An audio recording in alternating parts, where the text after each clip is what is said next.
যুগে যুগে এই স্থানে আপনার উদ্দেশ্য অর্জিত হবে। সে অনাগত যুগের কথা স্মরণ করে আজ আপনার অভিনন্দন জানাচ্ছি। আপনার রাজনীতি যুগে যুগে অনুভব করে গ্রিস প্রবাসী জাতীয়তাবাদী বিশ্বাসী সকল নেতা কর্মী ও সমর্থকদের মাঝে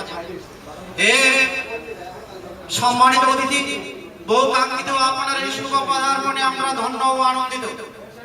আপনাকে যথাযথ মর্যাদায় প্রবাসে আমরা বরণ করে নিতে পারি নাই, তবে আমাদের অন্তঃস্থল থেকে নিংড়ানো ভালোবাসা গ্রহণ করো।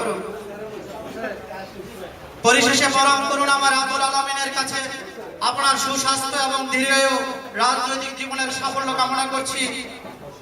নিবেদক জিয়া মুখলিসুর রহমান, বাংলাদেশ জাতীয়তাবাদী দল শাখার সংগ্রামী সাবেক সভাপতি। ধন্যবাদ সবাইকে। ধন্যবাদ জনাব মুখলিসুর রহমান ভাইকে। জিয়ার স্বপ্ন সফলা, হাতে বিদার পরীক্ষা, উন্নত শ্রেষ্ঠ বীর সুখের